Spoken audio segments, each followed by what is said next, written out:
Hi everyone, Hey everyone, I'm Mitko I'm Michael. and we are from the Lens UK. Now first of all, before we start with our topic this week, we would like to thank you for visiting our site. We just went on Facebook and Twitter the other week and we've recorded close to 500 visits in a week, which we personally think it's a very good success for us. Yeah, definitely. So thank you. So let's move on to the topic of today. So today we would like to talk about Blackberry. So Blackberry used to be a very big company, or it is still a big company, but it used to be one of those main key players in the mobile phone industry a few years back. And I remember about a couple of years back, Blackberry was very cool and everyone wanted to have one. Now the question is, where are they at the moment? Which position are they? And so that's what we're going to focus on today. Exactly. So Michael, do you want to tell us what sort of position in Blackberry is at the moment? Okay, where do I start? The story with Blackberry is really interesting because as the smartphone landscape becomes more and more competitive, the more traditional players like Nokia with their operating system Symbian, and also RIM, Research in Motion, with their operating system Blackberry, have become more of a niche player, or becoming more and more endangered actually.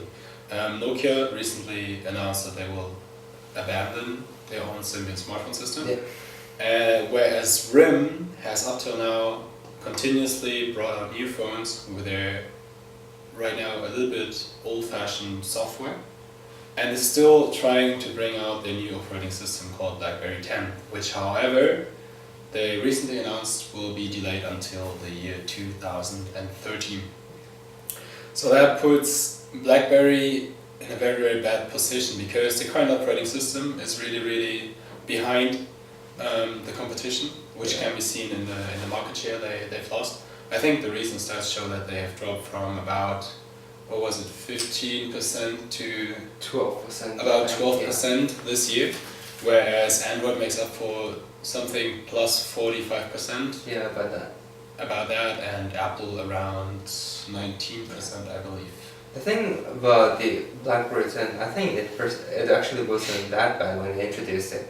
But the issue is, so they introduced it about January or February, until now that it was expected to launch in it was expected to launch sometime in July, and now they delayed it again until January. And in that roughly time, Android managed to introduce two new softwares, which is the ice cream sandwich and the jelly beans. So why is Blackberry so behind? You know.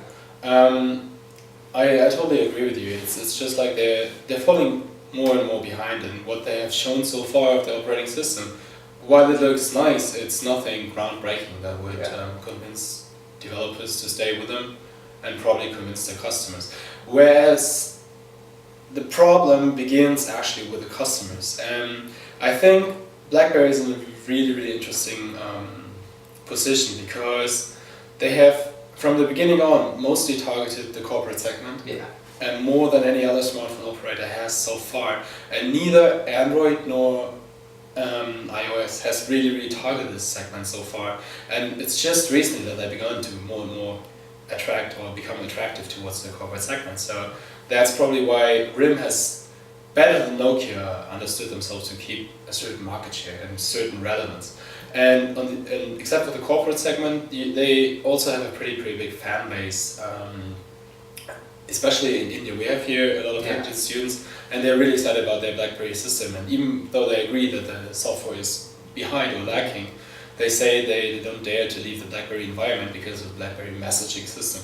Yeah, but if you look at it though, it's like they rely a lot on VPN, but then you have alternatives now. Like I use WhatsApp and Viber. Exactly. I agree, and that's the point where it becomes interesting because nowadays every other system starts to offer similar functionality.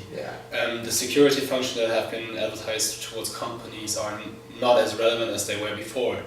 No, I think even when you look at it, they are relevant in terms of security, but look at Blackberry, they had some major security issues. They had a Blackberry blackout for a few days as well, so they're not, like they have revealed that they are vulnerable in that area as well. Yeah, I agree.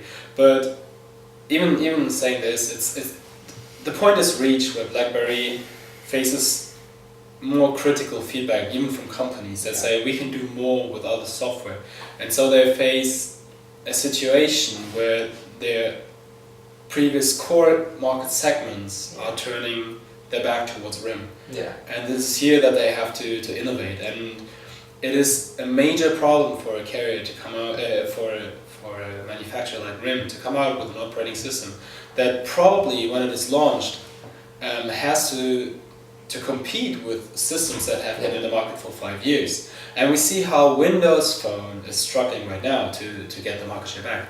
We have to say Windows Phone is actually gaining market share, and there's been a lot of positive feedback about Windows Phone 8.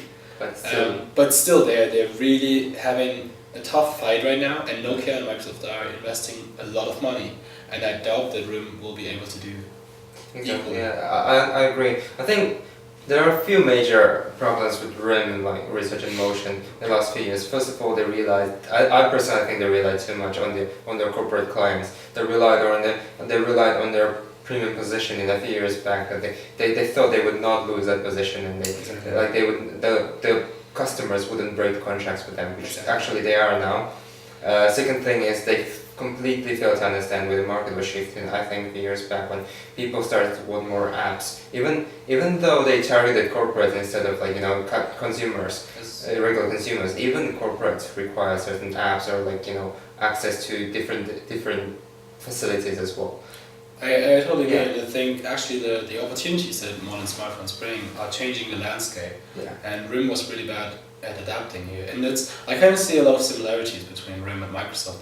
Microsoft for a long time was like dominating every corporate environment, and therefore was kind of like content with what they had, and they were focused on incremental innovation. And you can see how many versions of Windows were not bringing much innovation in terms of like user friendliness and everything. And RIM was in a similar situation. They brought out, I think, 4 or 5 different versions of their Blackberry OS, but the innovation that happened was really minimal, really old-fashioned. I actually think that they were only incremental innovations, because if you look at the differences between Blackberry 5 and Blackberry 6, there's nothing else but the graphic interface. Exactly. It's not even performance related. Exactly. So I think they kind of like were they became a little bit arrogant because they were too secure in the corporate market. Yeah, definitely. And I think a big issue was to have two CEOs as well, because they clashed a lot. The hierarchy was very top down, so well, one thing is the CEO clash, and then everything took ages to get to different departments. So those are I think the core issues regarding RIM now. But what do you think they should head in the future towards at the moment? If you look at them at the moment, where should they go towards the future? Well, first off, I totally agree that having 2 CEOs is a bad thing. I think they were clearly lacking a vision in a way that they were too focused on just like maintaining what they had, instead of like coming up with new ideas that might even catch or extend their market segments. And therefore I think we have to blame the 2 CEOs, because they were not the leadership figures that RIM would have needed. I think appointing the new CEO, Hein, was a very, very clever move at the right time. But if it comes to what he should be doing right now, I think it's a really, really tricky question, because you could play out a card that would be an analogy to Nokia. Because what Nokia did, they forfeited Symbian and decided to double down on MeeGo. What happened in the end was they brought out one phone and immediately killed it off. Killed the complete development they had so far. Every investment made was futile. They didn't use it anymore. And a similar thing might happen to Blackberry. And I feel that might be really dangerous, because Blackberry has not the amount of cash reserves that, for example, Microsoft has to literally buy into a market. So it is a very, very important decision whether they should stick to the Blackberry 10 operating system and actually bring it to the market, or to maybe say go and become just a hardware manufacturer with a different operating system, for example, which would be one option. Well, I personally think, I'm not exactly sure if appointing the new CEO was the best move. I mean, it's very good to have one CEO instead of 2. But then the CEO was coming from inside Blackberry. I think he was a COO before, and he was stuck with the same mentality. I personally think Blackberry needs a little bit of change in terms of mentality and the way they look at the market as well. I see your point. Because you know Nokia, when they appointed Stephen Elop, now Stephen Elop was working for Microsoft before, and that's one of the reasons why Nokia moved into Windows Phone as well. So I Yes. think there could have been a better solution, you know, appointing someone from outside. Yes. But I think that's not very relevant at the moment because they already appointed a new CEO and they're heading towards BlackBerry 10. Just to add to that, I agree that obviously bringing in someone from outside the company offers a new viewpoint and more drastic actions maybe. But on the other side, you can say that they're at a very critical situation right now, and they have not the corporate finances to afford a kind of breakdown in the culture. That's kind of true. And bringing in an outsider in such a situation might, in the end, also lead to company breakdown, because the culture within the company, they were still very, very positive about the double CEOs. Yeah. And it might have led to dissatisfaction and literally to a breakdown and not change happening faster, in fact. That's a good So point. it might actually, like, I agree on your point in that there might be the right situation to bring on someone in from the outside, and there might be a good situation to bring someone in from the inside. And I think Heim was not a bad move, let's put it this way. Yeah. It was a move in the right direction. Probably not the best move they could have done, but it was the right move at the right time, in my opinion. Now let's get back to the point when you said when you said that BlackBerry should maybe make, you know, the hardware and outsource the software for someone else. I think I actually agree on that one as well, because I held some of the BlackBerry devices, and well, they were not always the best ones, but the BlackBerry Playbook feels really nice in hands. And Okay. I really like the software. But how would you see that happening? For example, who would you see as being the software and why? Okay, before I answer this question, because it is, in my opinion, the most viable approach they could take right now. But they have literally three options. The first option being sticking to what they do right now, bringing out the BlackBerry Operating 10, doubling down with all they have, and either win or go down, Yeah. producing hardware, software, and everything. They could buy into a new operating system, forfeit BlackBerry 10, still have their services, and produce hardware. They are well known for their really, really great keyboards. I think the BlackBerry brand, especially in the corporate segment, still has a lot of fans in this way, let me put it this way. And the third option is giving up on producing hardware completely and just and just licensing their software as BlackBerry Messenger, the BlackBerry corporate environment. Let me go through these step by step. I think the first one I should talk about is the licensing their software. I could see that happening, but I don't think it will be a solution that will make RIM happy in the end, because with companies with apps like WhatsApp gaining market share and Windows Phone 8 doubling down on the corporate segment, offering a very, very good Microsoft Office integration, I don't see a big market opportunity for the BlackBerry systems, BlackBerry software in the corporate segment anymore, and especially in the consumer segment. I think they already lost to players like WhatsApp. Let's be honest, they're not. I mean, even though they still have some position, they're not developing that much.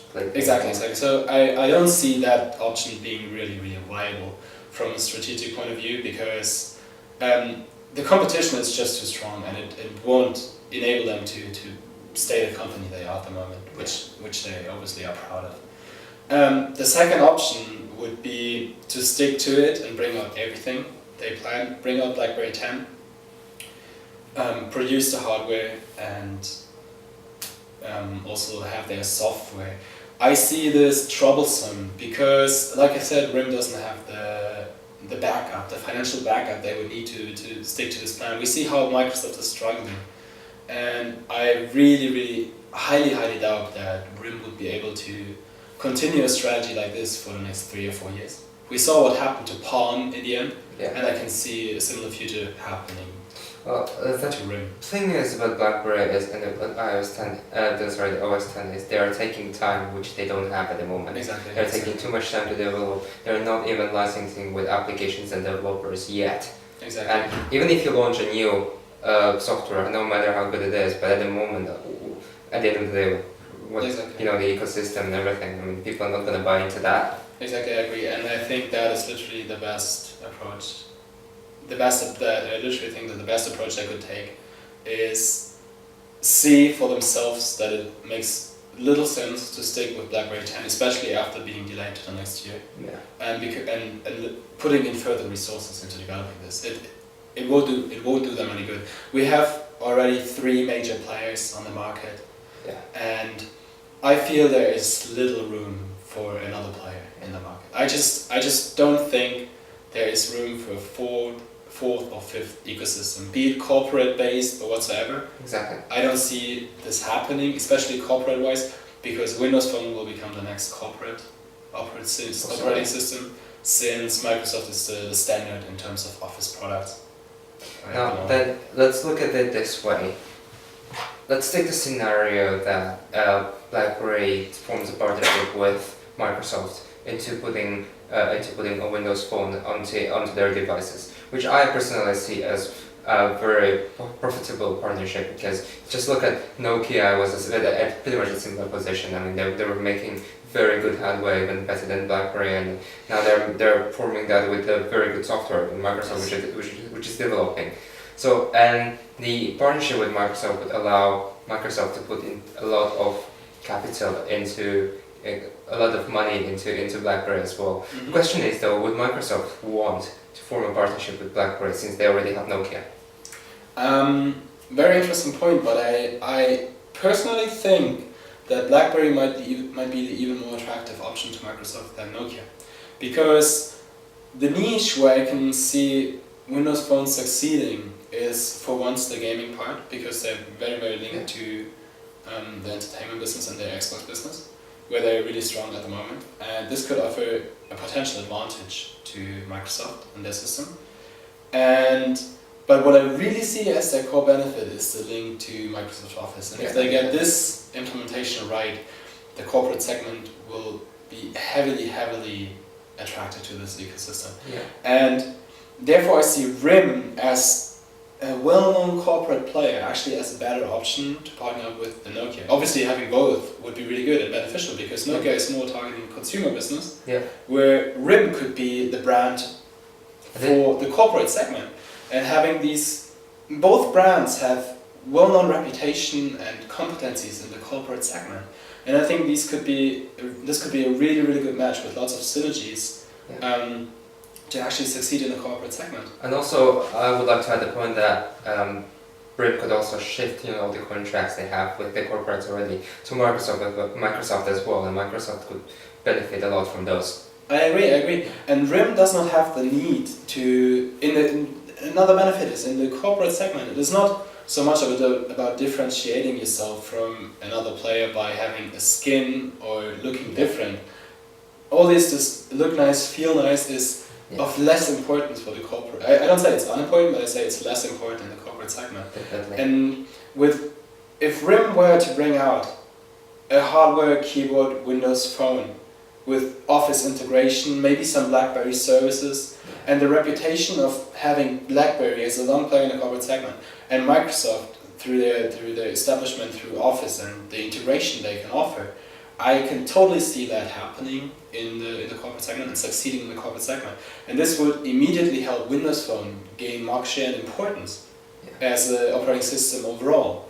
And therefore I feel this is a really, really viable option without threatening existing deals of Microsoft with other OEMs, because none of these companies or partnerships is yet really, really targeting the corporate segment. So I feel it's kind of like a lack in the smartphone business as it is right now. Well, the question is whether they see it as well as the way we do, or whether they will want to move towards that direction. Because obviously, for the moment, they're still, even when the CEO last week announced, he still believes in the BlackBerry 10. And I think BlackBerry at the moment is at a pretty much, forgive me, screwed up position. Yes, I see, and I see it the same way as you do. The thing is, I think they're a little bit too proud of what they achieved in the past. And it's always hard for companies to let go at one point. Yeah. And even if you look at their devices, though, now just a bit aside, they are quite expensive. If you look into the stores, I mean, the new devices are quite expensive for what they are and what they offer. I think what has to happen at RIM is a kind of like mentality to break with tradition, even though it's really important tradition. But kind of like a really, really breakthrough change of their culture. And actually, having Microsoft as a partner is really, really good step, because Microsoft is exactly doing this right now. They are past the situation that RIM is in right now. They were struggling. They were criticized for their lack of innovation. Yeah. And now they made huge steps where everybody's saying, we don't know whether it succeeds, but it's exciting to see what happens at Microsoft. And RIM could be in that situation just in a few months if they finally decided to deal the cards anew. I mean, yes, it will be very exciting, because even though the two of us are very excited about Windows Phone, Yes. and both Michael and I had a Windows Phone for a while, so Yes. I definitely see a move there.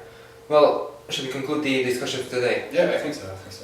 So, like we said, RIM is in a very different position, and it is, well, so far we would like to see what they will do in the future.